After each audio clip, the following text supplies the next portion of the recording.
Hello there. How are you all?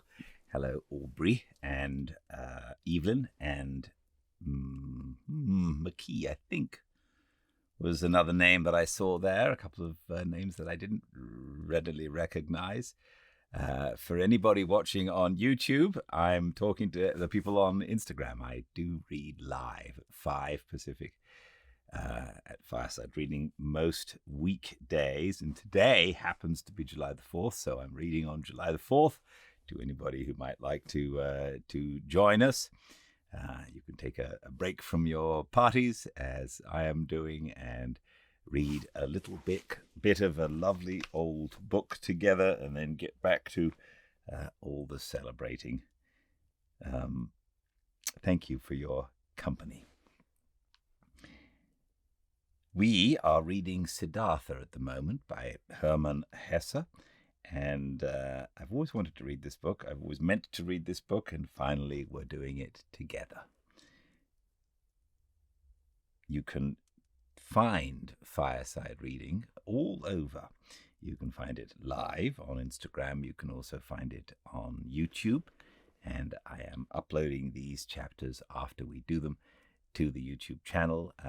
I get so many lovely notes from people all over on the YouTube channel and on the website and on Instagram, and I very much appreciate your kind words. Thank you.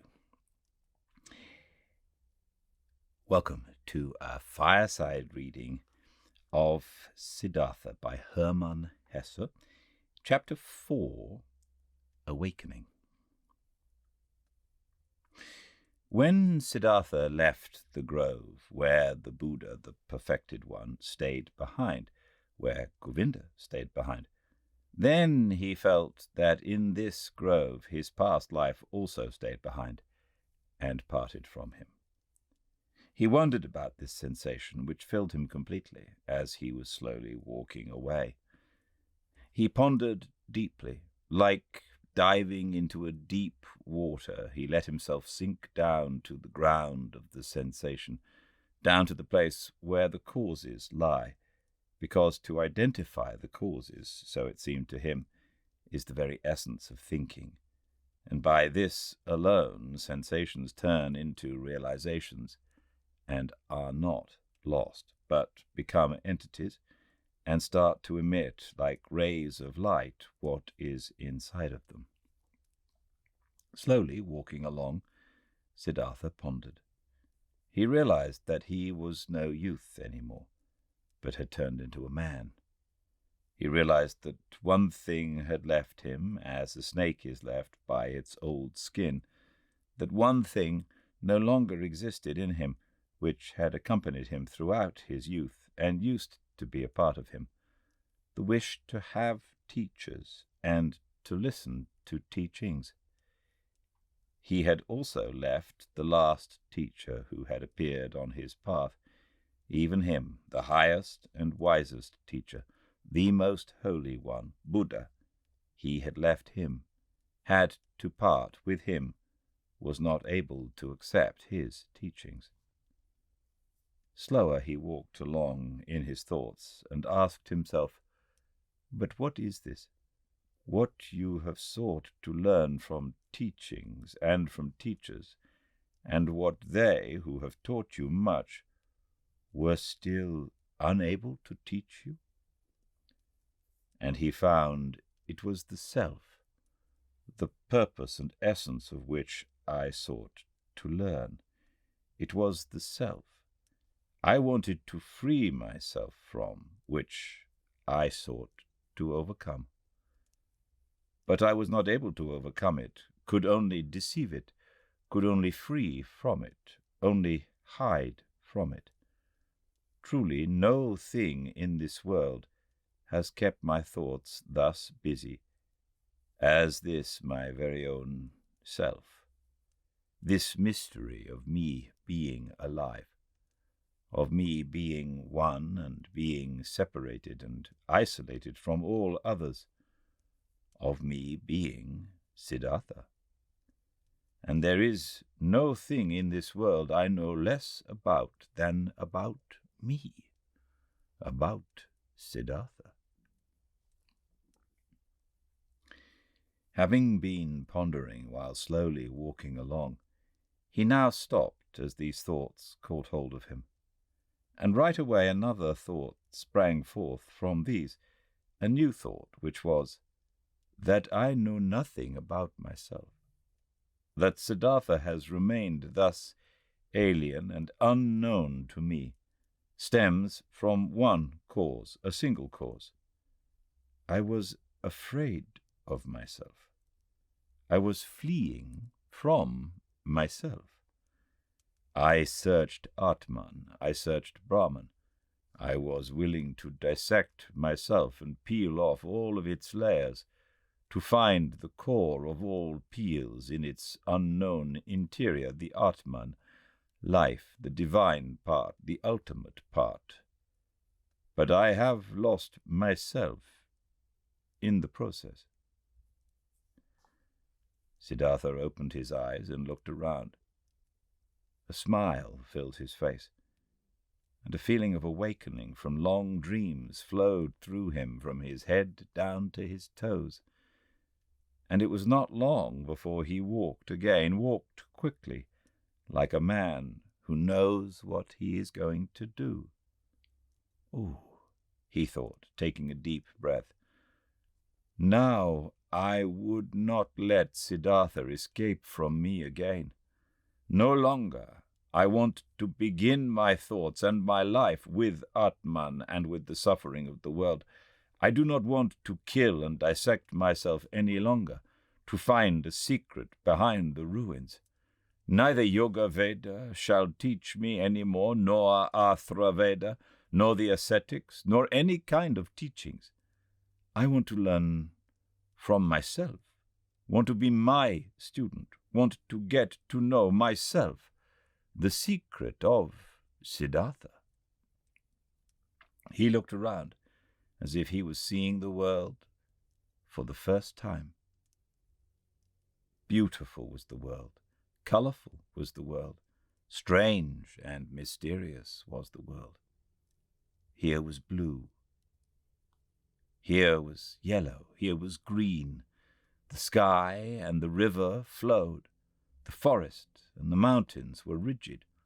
All of it was beautiful, all of it was mysterious and magical, and in its midst was he, Siddhartha, the awakening one, on the path to himself. All of this, all this yellow and blue, river and forest, entered Siddhartha for the first time through the eyes, was no longer a spell of Mara, was no longer the veil of Maya, was no longer a pointless and coincidental diversity of mere appearances, despicable to the deeply thinking Brahman, who scorns diversity, who seeks unity. Blue was blue, river was river. And if also in the blue and the river, in Siddhartha, the singular and divine lived hidden, so it was still that very divinity's way and purpose to be here yellow, here blue, there sky, there forest, and here Siddhartha. The purpose and the essential properties were not somewhere behind the things, they were in them, in everything. "How deaf and stupid have I been," he thought, walking swiftly along. "When someone reads a text wants to discover its meaning, he will not scorn the symbols and letters and call them deceptions, coincidence, and worthless hull, but he will read them, he will study and love them letter by letter. But I, who wanted to read the book of the world and the book of my own being, I have, for the sake of a meaning I had anticipated, before I read, scorned the symbols and letters. I called the visible world a deception, called my eyes and my tongue coincidental and worthless forms without substance. No, this is over. I have awakened, I have indeed awakened, and have not been born before this very day."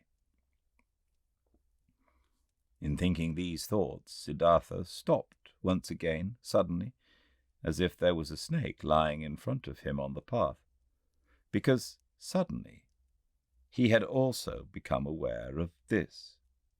He, who was indeed like someone who had just woken up, or like a newborn baby, he had to start his life anew, and start again at the very beginning. When he had left in this very morning from the grove, Jetavana, the grove of that exalted one, already awakening, already on the path towards himself, he had every intention, regarded as natural and took for granted, that he, after years as an ascetic, would return to his home and his father. But now, only in this moment, when he stopped, as if a snake was lying on his path, he also awoke to this realization.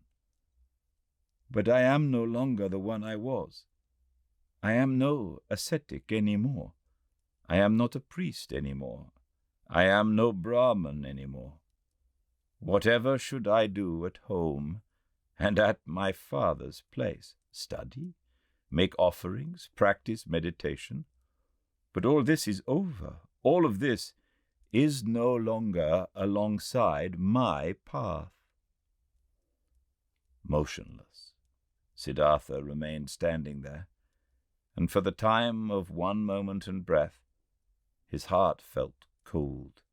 He felt a cold in his chest, as a small animal, a bird or a rabbit, would when seeing how alone he was. For many years he had been without home and had felt nothing. Now he felt it. Still, even in the deepest meditation, he had been his father's son, had been a Brahmin of a high caste, a cleric. Now he was nothing but Siddhartha, the awoken one. Nothing else was left. Deeply he inhaled, and for a moment he felt cold and shivered. Nobody was thus alone as he was. There was no nobleman who did not belong to the noblemen, no worker that did not belong to the workers, and found refuge with them, shared their life, spoke their language. No Brahmin who would not be regarded as Brahmins and lived with them, no ascetic who would not find his refuge in the caste of the Samanas, and even the most forlorn hermit in the forest was not just one and alone. He was also surrounded by a place he belonged to. He also belonged to a caste in which he was at home. Govinda had become a monk, and 1,000 monks were his brothers, wore the same robe as he, believed in his faith, spoke his language, but he, Siddhartha, where did he belong to? With whom would he share his life? Whose language would he speak?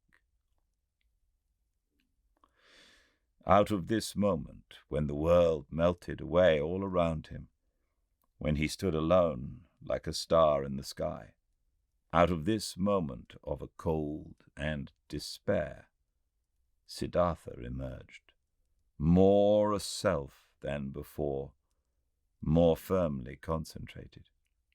He felt this had been the last tremor of the awakening, the last struggle of this birth.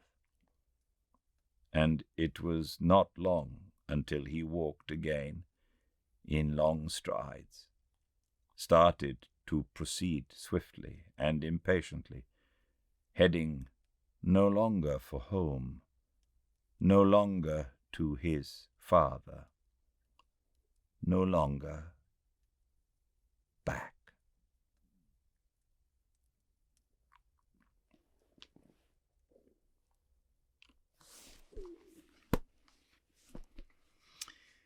Thank you for joining me strangely, when after I do these readings, usually I take Lolly for a walk, especially when it's still sunny out in the summer. And yesterday it was very sunny, and we were walking along, and we passed a snake lying in the road, who then got up and went away so that we could go past. So I wonder about that, having just read this. I hope you all have a lovely rest of your July the 4th, and I will see you all tomorrow, same time and place, 5 Pacific at Fireside Reading on Instagram.